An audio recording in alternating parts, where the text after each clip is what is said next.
Hi everybody, this is Craig Tanner for The Mindful Eye and the Daily Critique. Today's image was submitted by Roland, who's an intermediate photographer from New Mexico.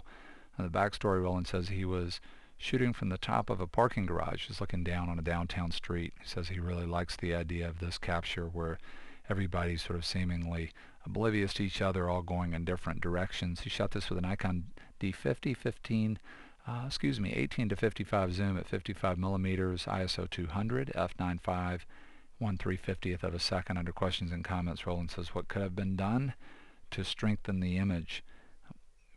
For me, as the viewer, Roland has completely hit the mark here. If one of the ideas that he had about the image was just showing people sort of moving in all these different directions and unaware of each other, to me, it's a very powerful concept in terms of story and something that's been written about and movies have been made about. Just the idea of feeling isolated even in a social situation, in a city where people still feel lonely or cut off. And to me, this image speaks to that in a real powerful way. These people do seem to not only be moving in different directions, they seem to be completely unaware of each other.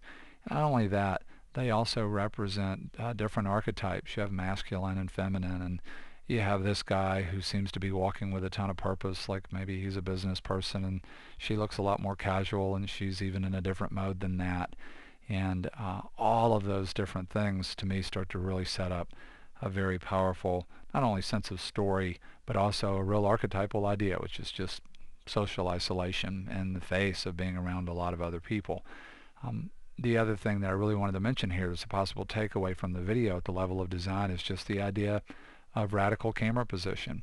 You know, it's so easy for us to take pictures, particularly if we're shooting handheld, sort of eye level and kind of shooting things that are at our eye level.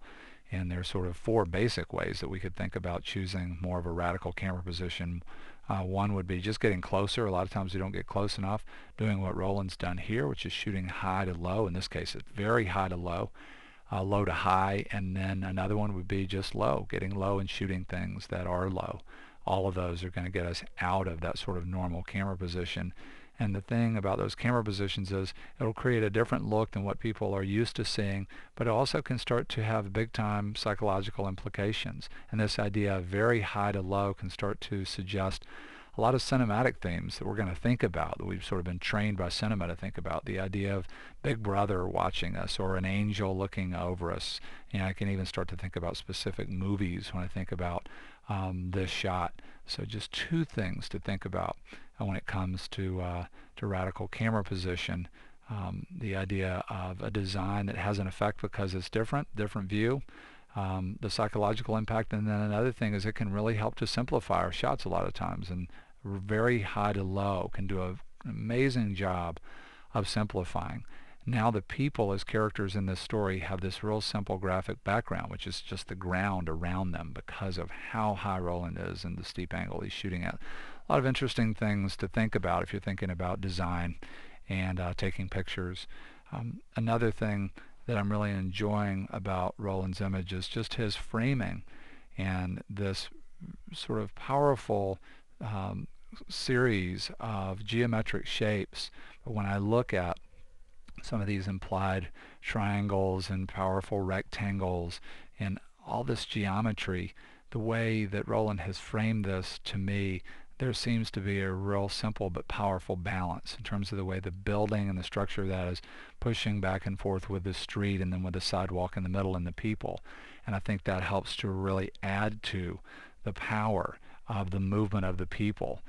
This has been framed in a way where it's sort of really balanced, and now the people moving within that balanced framing and within this balanced collection of shapes, they can have a bigger impact. Lots of things to enjoy about the image. I love the capture. To me, if I wanted to work on improving this, I might present a different vision in Photoshop, and I'll give us a chance to talk about a couple of other design things in an objective way. I'm just going to go down here and show you the layers that I did. One of the first things that I did was I came in and I changed the color of this person's shirt. I believe this is a woman here, and she's wearing a shirt that seems to be this sort of fuchsia color, and it clashes with these other real vibrant warm tones that are close to primary red. There's a color clash there, and so it takes her and it gives her an enormous amount of visual weight. And this is just a great example of how just a little bit of color gone awry can create an enormous amount of visual weight, and how color is so complicated. To me, it makes a big difference in the image if I come in just using hue saturation and just change the color of her shirt from the original color to more of a red. And so that's the first change. I then came in and I darkened. I felt like the background was too open. I wanted to make the people pop off of that graphic background by darkening the background around them to accentuate the feeling of them as sort of characters in the story even more. I came in and I got rid of some red that's on the sidewalk. And now that I'm coming back and looking at that, I feel like I went too far, at least on my monitor, and I'm not really liking that so much. So what I'm going to do is I'm going to turn that down a little bit on the opacity, and now I like it a little bit better. I'm just trying to get rid of the feeling of so much red being everywhere and create a little bit more separation and the different construction materials that are in the shot, and I do like this a lot better now on my monitor that I've turned that correction down. Then came in and I turned the saturation down on that bank sign. It just was starting to feel like it was overwhelming, and I turned that down quite a bit, again trying to make the people come forward, and now I did some dramatic darkening. And a thing that I like to do is take a whole series of changes like that, if they're connected to basic color and contrast and luminosity, and group those as a group. And I've done that here, and in fact, looking at this, I feel like, maybe I went a little too far overall with the darkening. The nice thing about having these as a group is I could do what I've already done here, add a mask to this, and paint on the mask, and as a group get back closer to the original, or I could just come in and turn the opacity down a little bit, which is what I would probably do here, so that's not overall so dark. Then I came in at the very end, separate layer, and created a little bit of a vignetting mask. And so this is where we started, and this is where we ended up. A couple of other things that I would mention here at the end.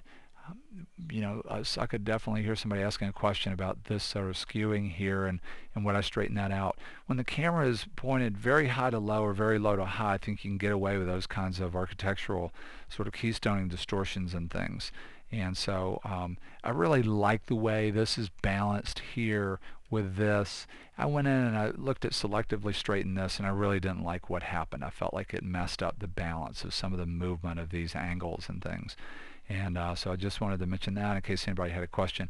I also looked at this in black and white, and boy, do the people pop out so much more in the color version.